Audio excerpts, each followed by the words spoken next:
বিসমিল্লাহির রহমানির রহিম। আউযু বিল্লাহি মিনাশ শাইতানির রাজিম। বিসমিল্লাহির রহমানির রহিম।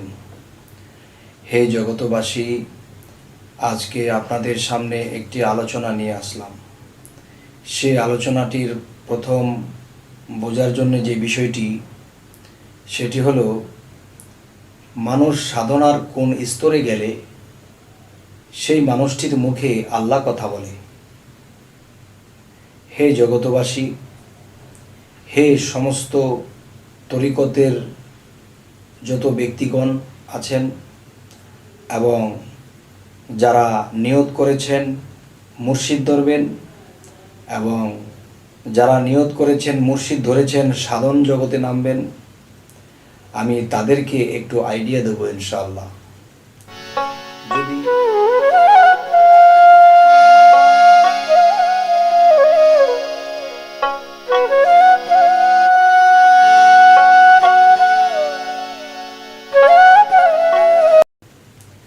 যদি আমার এই আলোচনাগুলো কারো ভালো লাগে এবং এই কথাগুলো মেনে কেউ যদি উপর স্তরে উঠতে পারেন, তখন আমার জীবনটা ধন্য হবে।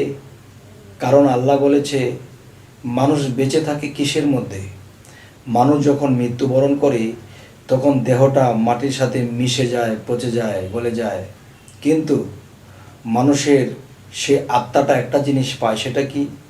এই পৃথিবীতে যদি কোনো মানুষের উপকার করে থাকি, কোনো শিক্ষা দিয়ে থাকি বা ভালো কিছু আমি কাউকে আদেশ দিয়ে থাকি এবং সেই অনুসারে কেউ চলে যদি উপকৃত হয়, তখন সে একদিন আমাকে স্মরণ করবে আর আমি তার স্মরণের মধ্যে বেঁচে থাকব। সুবহান আল্লাহ। এখন আজকের যে কথাটি হবে, সেই কথাটি হলো যে মানুষ কোন স্তরে গেলে আল্লাহ তার মুখে কথা বলে। সেই স্তরটি হলো, একজন মানুষ যখন বায়াত গ্রহণ করে, বায়াত গ্রহণ করলে তখন সেই মানুষটি কি বলে? বায়াতের সময় কি বলে?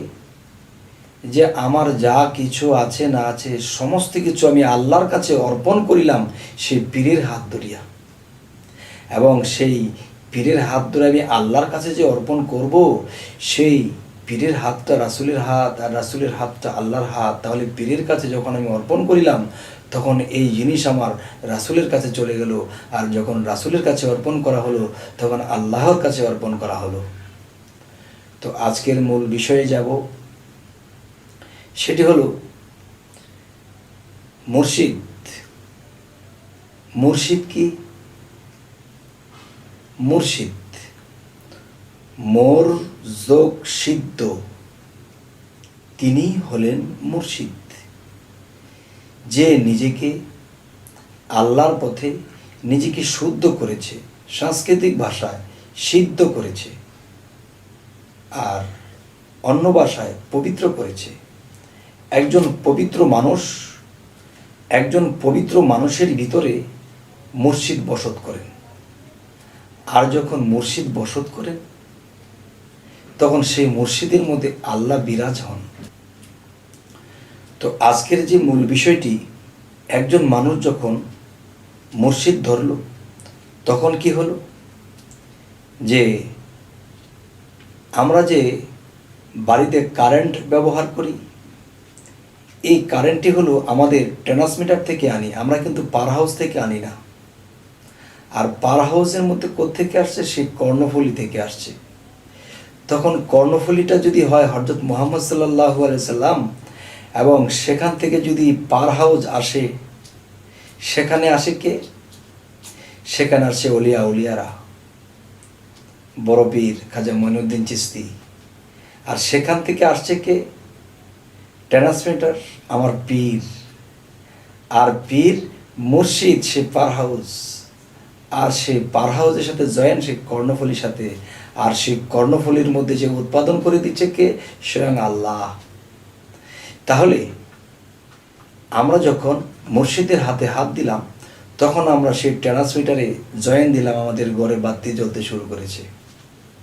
যাই হোক, আজকের মূল যে বিষয়টি সেটি হলো, একজন মানুষ যখন সে মুর্শিদ রূপে যখন ফানাফিল্লা হয়, আল্লাহ নামের জিকির করতে থাকে এবং বিভিন্ন মুর্শিদের দেওয়া বিভিন্ন সাধনাগুলো করতে থাকে, তখন সাধন করতে করতে করতে করতে যখন নিজেকে সিদ্ধ করা হয়, শুদ্ধ করা হয়, মানে পবিত্র করা হয়, তখন সেই মানুষটি যেদিকে তাকায় সেদিকেই তার প্রেমিককেই দেখতে পায়।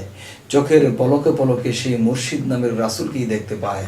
তাওহীদেরই মুর্শিদ আমার মুহাম্মদের নাম, এই কথাগুলো যারা দিতে পারে দাম, তারাই হবে সফল কাম।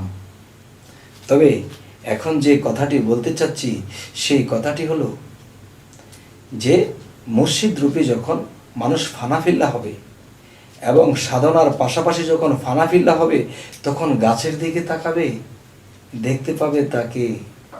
যখন সে অন্যদিকে তাকাবে, দেখতে পাবে মুর্শিদকে। যখন সে একটা মানুষের দিকে তাকাবে, তখন দেখতে পাবে মুর্শিদকে। যখন এরকম পাগল পাগল অবস্থা হয়ে যায়, তার মাথা আজরানের কথা বলে যায়, সে খাওয়ার কথা বলে যায়, সে সর্বদাই খালি ইয়া আল্লাহ জপনা করতে থাকে, যেদিকে তাকায় তখন শুধু তাকেই দেখতে পায়। দেখতে দেখতে দেখতে দেখতে মানুষটা এমন অবস্থা হয়ে যায়, ওই অবস্থায় যদি কেউ কোনো মানুষকে কিছু বলে দেয়, তখন সেটা ঘটে যায়। এবং সেই অবস্থায় যদি কাউকে বলে দেয়, যাও তোমার বাবা মরবে না, তোমার বাবা বেঁচে আছে, মেডিকেল নিয়েছো, বেঁচে আছে। এবং দেখা যায় একজন ব্যক্তি এসে বলে যাচ্ছে যে বাবারে আমি তো এই বিপদগ্রস্ত, যাও তোমার বিপদ আর আসবে না, সেটা চলে গেছে। কিন্তু যা বলে দিচ্ছে তাই হচ্ছে। তার যখন সে খেয়াল ফিরে আসছে, তখন দেখা যায় তাকে যখন জিজ্ঞাসা করেছিল, আপনি বলেছিলেন আমার বাবা সুস্থ হয়ে যাবে, সে তো সুস্থ হয়ে গেছে। তখন বলতেছে, কই বাবা, আমি কখন বললাম? আবার আরেকটা সময় আসে যে আপনি বলেছিলেন আমার এমন একটা বিপদ চেপে আসছে, আপনি বলছেন যাও বিপদ নেই, বিপদ কেটে গেছে। তখন আমি গিয়ে দেখি এই মর্মান্তিক এক বিপদ আমার উপরে এসেছিল, সেই বিপদটাও কেটে গেল। তখন আমি আপনাকে যখন জিজ্ঞাসা করেছি, আপনি তো বলেছেন যে তোমার বিপদ কেটে যাবে। তখন আপনাকে জিজ্ঞাসা করার পরে আপনি বললেন, বাবা আমি কখন বললাম? তাহলে বোঝা গেল একটা মানুষ যখন আল্লাহ নামের ফানাফিল্লা হয়ে যায়, ফানাফিল্লার কয়েকটা স্তর আছে। একটা ফানাফি শেখ, পীর স্রোতে ফানা হয়ে যায়। ফানাফি রাসূল রূপে ফানা হয়ে যায়। ফানাফি আল্লাহর রূপে ফানাফিল্লা হয়ে যায়। তখন সে আল্লাহ কি আর সেই সাত আসমানের উপরে বসে থাকে গো? তখন সে আল্লাহ এই বান্দার ফানাফিল্লার ঢেউয়ের তালে তখন তার চোখের সামনে ভেসে ওঠে। কখনো তার সামনে ভেসে ওঠে, কখনো তার মধ্যে মিশে যায়, কখনো তার সামনে ভেসে ওঠে, কখনো নিজের মধ্যে মিশে যায়। তবে এই কথাগুলো তিনি মূল্যায়ন করবেন বেশিরভাগ, যিনি এই দেশটিতে ভ্রমণ করেছেন, এই দেশটির মধ্যে গিয়েছিলেন, তিনি আমার এই কথাগুলো মূল্যায়ন করবেন। তবে হে বাবারা, হে ভক্তগণেরা, হে আশেকগণেরা, আমি সকলকে আমি অনুরোধ করে বলে যাই, যদি কেউ এরকম ফানাফিল্লার দেশে যেতে পারেন, অবশ্যই এই দৃশ্যগুলো দেখবেন এবং এটা ঘটে যাবে। তখন কি হলো, এই দেহটা কখনো নষ্ট হবে না। এই দেহটাকে আল্লাহ সযতনে রাখার ব্যবস্থা করবেন। কেন? এই দেহের ভিতরে আল্লাহ বিরাজমান হয়েছিলেন, এই দেহের ভিতরে আল্লাহ বসে এই মুখ দিয়ে আল্লাহ কথা বলেছিলেন। তখন এর দেহটাকে আল্লাহ নিজে সমস্ত ভক্ত আশিক দিয়ে হেফাজত করবে, এমন এক জায়গায় হেফাজত করবে যে পৃথিবীর সমস্ত মানুষ তাকে ভক্তি করবে, তাকে সালাম দেবে। এই ব্যক্তিকে উসিলা করে আল্লাহর কাছে কিছু চাবে আর সেই ব্যক্তিটি তা পাবে। আর এগুলাই দেখা যায় এই পৃথিবীতে সমস্ত অলিয়া উলিয়াদের মাজারে যখন আবদার করা হয়, তখন এই অলির উসিলায় আল্লাহ কবুল করে থাকে। হে জগতবাসী, শর্ট করে কথা বললাম, বেশি লম্বা করলে হয়তো আপনারা একটু বিরক্তি বোধ করতে পারেন, এত লম্বা ভিডিও, তাই ছোট করেই বললাম। তবে আপনাদের কাছে আমার অনুরোধ রইল যে মুর্শিদ যে ধরবেন এবং যে ধরেছেন, মুর্শিদের কাছে সাধনাগুলো নেবেন এবং সেগুলা টাইম টু টাইম করবেন। দুনিয়ার কাজের পাশাপাশি যখনই অবসর পাও তখনই সাধনা করো, এই কথাটা কোথায় বলেছে আল্লাহ কোরআনে? আল্লাহ এই কথাটি বলেছে সূরা সাফফাত এবং সূরা ইনসিরার মধ্যে, যে তোমরা যখনই অবসর পাও সাধনা করো। এই সাধনাগুলো করার কথা। আল্লাহ এই কথা কেন বললেন? যখনই অবসর পাও তখনই সাধনা করো। এখন দেখা যায় আমি ওয়াক্তি যখন যে সালাত কায়েম করি, তখন এমন একটা কাজ ফেলে গেছি, তখন ওয়াক্তি সালাতের মধ্যে গিয়ে আমার সেই জিনিসের কথা বারবার মনে পড়তেছে। তখন দেখা যায় আমার আল্লাহর দিকে মন নেই, আমার সেই জিনিসের দিকে মন পড়ে আছে। তখন আমার নামাজে আল্লাহর মেরাজ হয় না, সারা জীবন শুধু পড়েই গেলাম। এই জন্য আল্লাহ কোরআনে বলেছে, সূরা ইনসিরা এবং সূরা সাফফাতের মধ্যে বলেছে, তোমরা যখনই অবসর পাও সাধনা করো।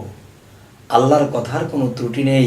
যখন মানুষ অবসর হয়, তখন যখন নামাজে বসে বা ধ্যানে বসে, তখন ডুবে যায়। আর সেই ডুবতে ডুবতে ডুবতে ডুবতে মহাসাগরের তলে দেশে যখন ডুবে যায়, তখন সেই মহাসাগরের মধ্যে যখন ঢেউয়ের সৃষ্টি হয়, আর সেই ঢেউয়ের তালে তালে আল্লাহ, খোদা, নবী, রাসূল সেই ঢেউয়ের তালে ভেসে ওঠে, তখন তাকে সে দেখে।